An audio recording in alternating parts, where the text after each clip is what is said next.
Muy buenos días, estudiantes. En esta mañana vamos a ver el tema de las personas en Roma.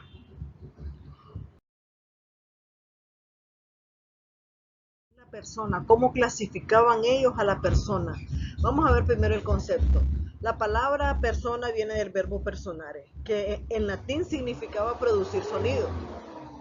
Persona se denomina a la máscara complementada con una especie de bocina con la finalidad de aumentar la voz usada por los actores griegos y romanos. O sea que el uso que le daban al concepto de persona también los actores era diferente. Por extensión, el término se utilizó para designar al actor y también al personaje que representaba.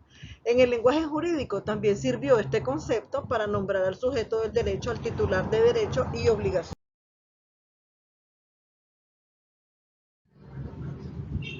Vamos a ver la persona física. En Roma no todo ser humano era considerado como persona. Imagínense ustedes, para tener una personalidad completa era necesario reunir algunos requisitos, como por ejemplo, uno, tener un estatus liber, libertati. ¿Qué significa esto? Ser libre y no esclavo. Otro requisito era tener un estatus civitati, o sea, ser ciudadano y no peregrino. ¿Quiénes eran los peregrinos? Los peregrinos eran personas extranjeras de territorios que habían sido conquistados por los romanos y que fueron traídos a Roma, ¿verdad? Que vinieron a Roma, entonces a ellos se les clasifica como peregrinos. El otro requisito, estatus familiar, es decir, tenías que ser jefe de familia y no estar bajo la potestad de ninguna persona. Estos tres estados configuraban la idea de persona, reconocida como tal por el derecho. La pérdida de alguno de ellos traía como consecuencia una disminución en la personalidad, capitis diminutio, o sea, disminución en la capacidad, ¿verdad? Los libres podían ser ciudadanos romanos o peregrinos, según poseyeran o no la ciudadanía romana. Recuerden de que el peregrino había emigrado de su territorio a Roma, ¿verdad? Y situación que después de la libertad era la más preciada. A su vez, toda persona libre podía ser también ingenuo o liberto, ¿verdad? Situación que tenía en cuenta el hecho de que el individuo hubiera nacido libre, que era ingenuo, o la circunstancia de haber sido esclavo. ¿Quién era el ingenuo? El que nació libre, ¿verdad? El matrimonio, los ingenuos seguían la condición del padre, fuera de él la condición de la madre. Pero para la ingenuidad del hijo no importa el hecho de que los padres sean ingenuos o libertinos, ¿verdad?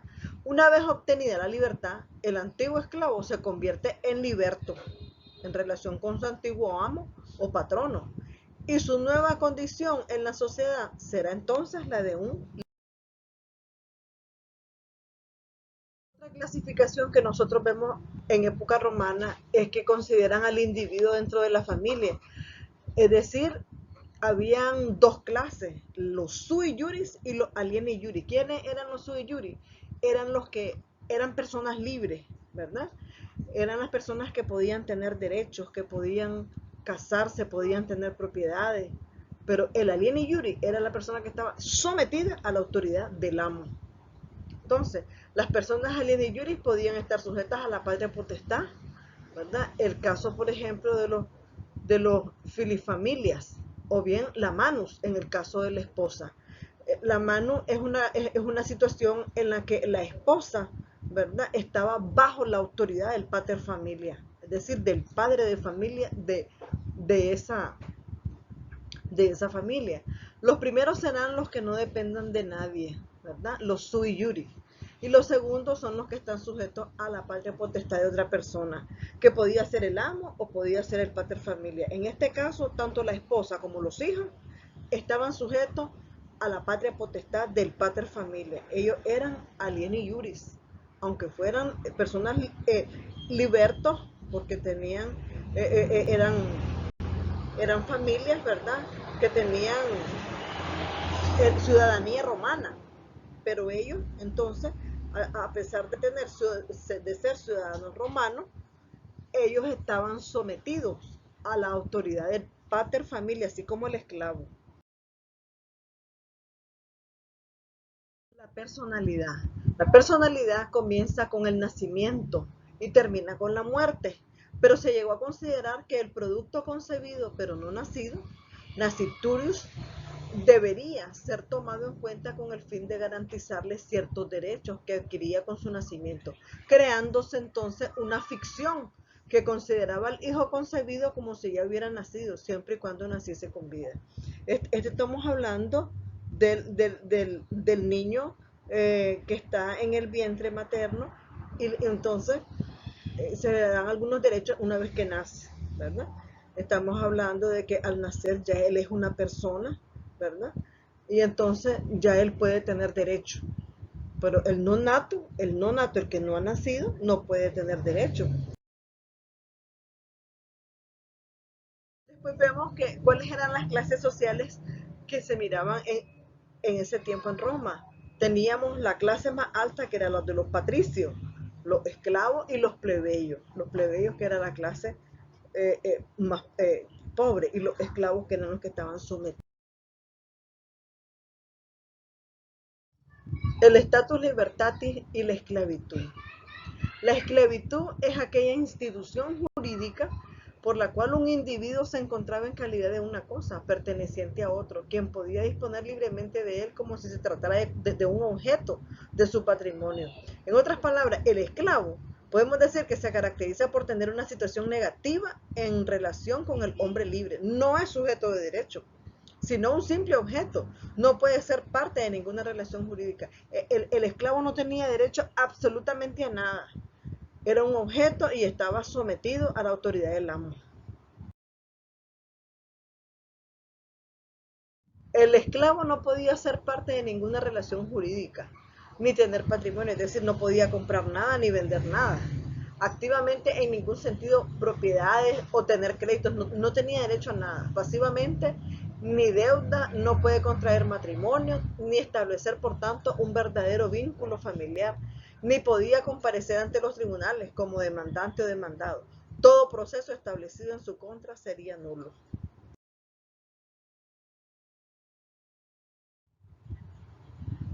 Es el derecho el que despoja prácticamente de capacidad jurídica al esclavo.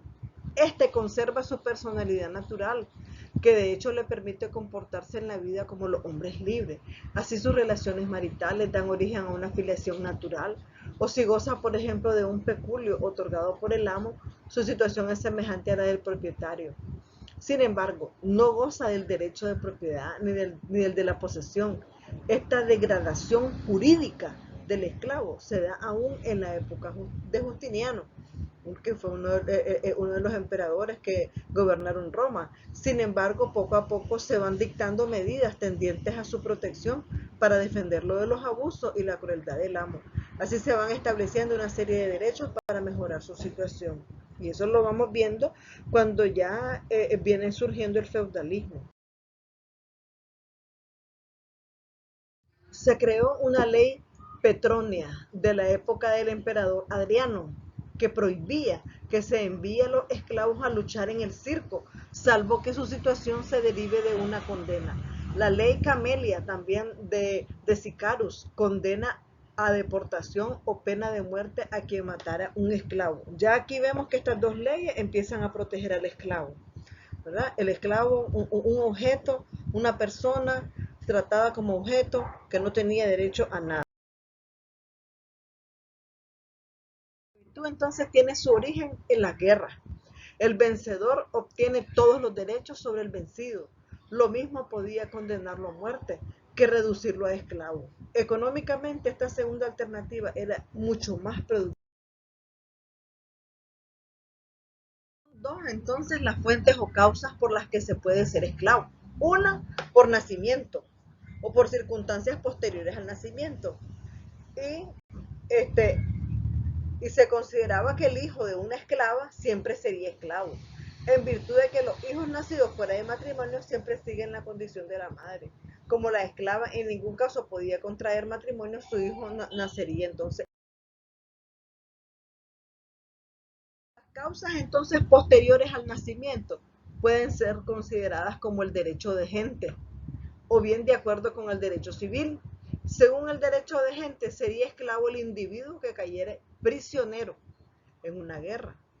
Si el prisionero era vencido en una guerra civil o bien apresado por pirata o bandido, siempre sería considerado libre por derecho. Ya aquí vemos, ¿verdad?, que el esclavo comienza a tener.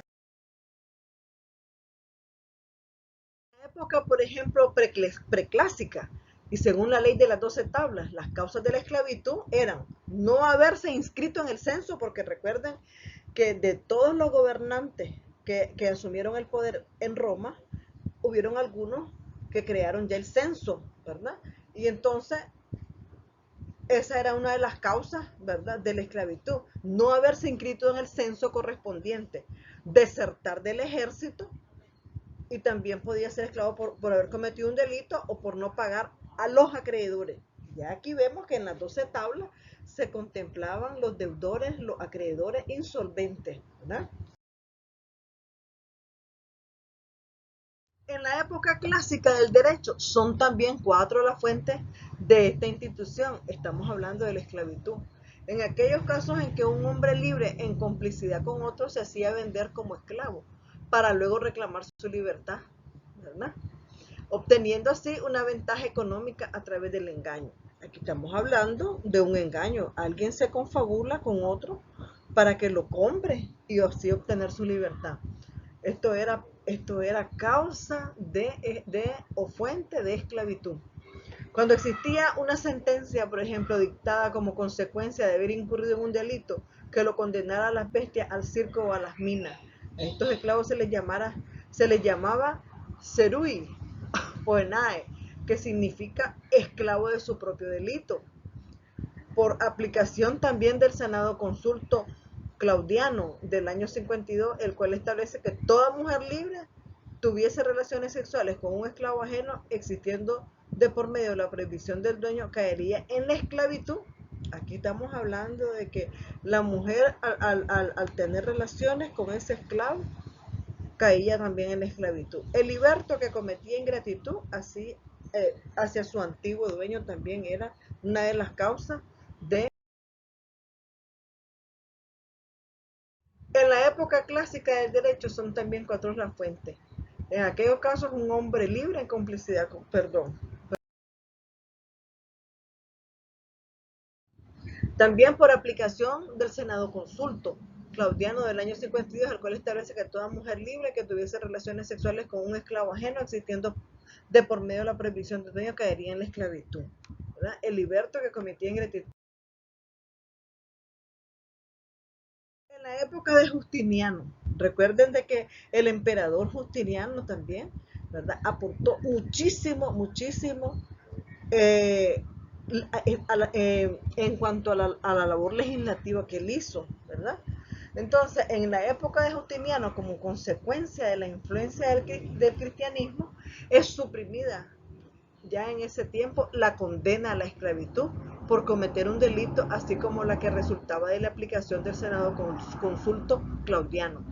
El esclavo estaba sujeto entonces a la autoridad de su dueño de modo absoluto, teniendo este derecho tanto sobre su persona, incluso de vida y muerte, como sobre sus bienes. No obstante, contrario a lo que podría suponerse, la esclavitud en Roma fue más benigna en la primera etapa que con posterioridad. Es decir, la razón es fácil de entender, ya que los primeros esclavos eran individuos generalmente de la misma raza y hasta de la misma religión que los romanos. En conclusión, pues la situación del esclavo dentro de la vida romana puede ser resumida en los siguientes puntos. 1. El esclavo no tiene derecho de carácter político. 2. No puede contraer matrimonio, y la unión de carácter marital que celebre contubernio solo producirá la creación de un parentesco natural, es decir, de consanguinidad. No puede tener propiedad alguna, lo que adquiera será a nombre del amo y para el amo, y no se obligaba civilmente por las relaciones de carácter contractual. Estamos hablando que pudiera realizar algún contrato, alguna relación jurídica. Y no puede obrar en justicia ni para sí ni para ningún. Podía obtener su su libertad este esclavo, ¿verdad? En la primera, que es por censo, se otorgaba su consentimiento para que el esclavo se inscribiese en los registros de la totalidad de los ciudadanos que el Estado llevaba a cabo cada 5 años. Entonces él obtenía su libertad. La manumisión por vindicta resultaba más práctica, pues el señor acompañaba al esclavo y una tercera persona se presentaban ante el magistrado, frente a quien prácticamente se desenvolvía un simulacro de proceso en el cual el aceptor libertati firmaba que el esclavo era libre, ¿verdad? Eso se llama la libertad por vindicta. La manumisión por testamento, esa fue la tercera forma de manumisión. Consistía en la voluntad de un pater familia expresada en testamento de conceder la libertad. Es decir, cuando una persona está en paso de muerte, hace su testamento y ahí en una de las cláusulas establece que le da libertad al esclavo. La manumisión testamentaria podía ser de dos clases, que era la testamentaria directa y la manumisión fideicomisaria. En la primera, el testador confiere directamente al esclavo la libertad.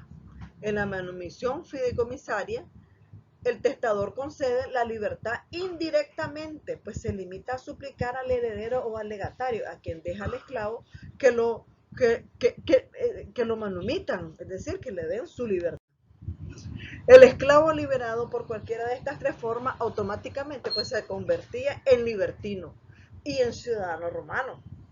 La ley Aelia Sentia del año 4 de nuestra era establece algunas restricciones a la manumisión. En primer lugar, el esclavo menor de 30 años no podía ser más que un latino juniano, salvo que fuese manumitido por vindicta. ¿Ah? Esta ley declara igualmente nulas las manumisiones hechas en fraude de acreedores. A tales personas se les consideraba libres. Se les consideraba libres de hecho, pero no de derecho, hasta el momento en que el acreedor ejerciese el derecho concedido por la ley Sentia. Esta ley crea otra clase de manumítidos, los manumítidos dedicticios. Estos serían aquellos esclavos que hubieran sufrido castigo por su mal comportamiento y que en el momento de obtener su libertad no podían ser otra cosa que ser peregrinos. Pero con Constantino y por influencia del cristianismo se estableció una nueva forma de manumisión. Aquí ya vemos la manumisión inclesia, que se lleva a cabo declarando ante el obispo o la parroquia la voluntad de dar libertad a determinado esclavo. En el derecho justiniano también desaparecen las distintas clases de manumitidos y todos ellos automáticamente se convierten en ciudadanos. De igual modo, en esta época se desvanece la diferencia entre ingenuos y libertinos. Independientemente de las formas solemnes de manumitir, ya señalada, existieron muchas otras no solemnes que en distintas épocas fueron más o menos frecuentes y son las siguientes. Es decir, vos podías darle la libertad a un esclavo por carta o también por 5 testigos, por codicilo, por permitírsele entre el gorro frígido de la libertad en determinada ceremonia y por llamarle y tratarle socialmente como hijo. Muchas gracias, eso es todo. Hemos llegado al fin de este tema. Pasen muy buenos días.